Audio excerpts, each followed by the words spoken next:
வணக்கம். இந்த பதிவு யாருக்குன்னா, நம்ம தமிழக வாழ்வுரிமை கட்சி தலைவர் திரு வேல்முருகன் இருக்கார் பாருங்க. வேல்முருகன் அவர்களே, உங்களை அவர்கள் இவர்கள் சொல்கிறதுக்கு கூட தகுதியற்றவர்கள். நீங்கள் உங்களை அவர்கள்னு சொல்கிறதே உங்கள் பேருக்கு தான், உங்களுக்கு கிடையாது.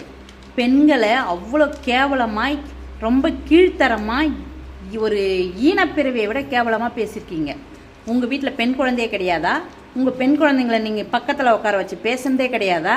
அவங்கள தொட்டு பேசுனதே கிடையாதா? இந்த தமிழக வெற்றி கழகத்தில் இன்னைக்கு பெண்கள் கொண்டாடும் தலைவர் யாருன்னா நம்ம தளபதி தான், எங்கள் தளபதி தான்.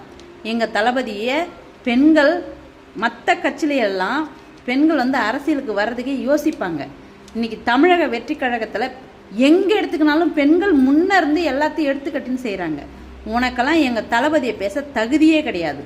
நீ எங்கள் தளபதியை பற்றி கீழ்த்தரமாக பேசுகிறதுக்கு உனக்கு ஒரு சின்ன அருகதை கூட கிடையாது உனக்கு. இதுவரையிலும் என்னைக்காவது நீங்கள் அரசியலுக்கு எவ்வளோ நாளாச்சு? எப்பயாவது நீ ஒரு பேப்பரை, ஒரு நோட்டை, ஒரு பென்சில் வாங்கி கொடுக்க தகுதி இருக்குதா உனக்கு? குழந்தைங்களுக்கு அதெல்லாம் வாங்கி கொடுக்க தகுதி இல்லாத நீ என் தளபதியை பேசுறதுக்கு மட்டும் எப்படி உனக்கு தகுதி இருக்கும்? என் தளபதியை பற்றி தப்பாக பேசுறதுக்கு உனக்கு எங்கேருந்து வந்துச்சு? எப்படி வந்துச்சு உனக்கு உரிமை? அப்புறம் இந்த கையை போடுறதே தப்புன்ற, எங்கள் தளபதி கையை போட்டு ஃபோட்டோ எடுத்ததே தப்புன்னு சொல்கிற நீங்கள், பொள்ளாச்சியில் பாலியல் வன்கொடுமை நடக்கும்போது தூங்கிட்டு இருந்தீங்களா வேல்முருகன் அவர்களே? அன்றைக்கி நீங்கள் கண்ணு திறந்து பார்க்கலையா? இல்லை உங்களுக்கு காது கேட்கலையா? டெல்லியில் நிர்பயாவை ஓடுற பேருந்தில் கற்பழிச்சாங்களே, அன்னைக்கு என்ன பண்ணிட்டு இருந்தீங்க வேல்முருகன்? நீங்கள் அப்போல்லாம் நீங்கள் பிறக்கவே இல்லையா? இல்லை உங்களுக்கு தெரியாதா? அந்த சம்பவமே தெரியாதா? அப்புறம் கொல்கத்தாவில் ஒரு மருத்துவமனை உள்ளேயே ஒரு டாக்டரை நாசம் பண்ணி சாவடிச்சிருந்தானுங்க. அன்றைக்கெல்லாம் வேல்முருகன் நீங்கள் கண்ணை மூடிட்டு இருந்தீங்களா? உங்களுக்கு காது கேட்கலையா? இல்லை தூங்கிட்டு இருந்தீங்களா? தட்டி எழுப்பலையா யாரும்? இந்த கூத்தாடின்னு சொல்கிறீங்க.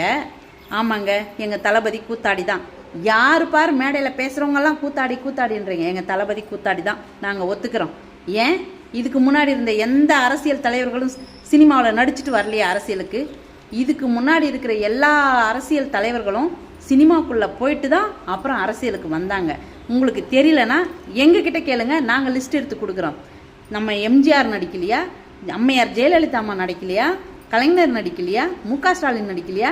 இல்லை அவங்க பையன் உதயநிதி ஸ்டாலின், நம்ம துணை முதலமைச்சர், அவர் ஆடாத ஆட்டமா குத்து?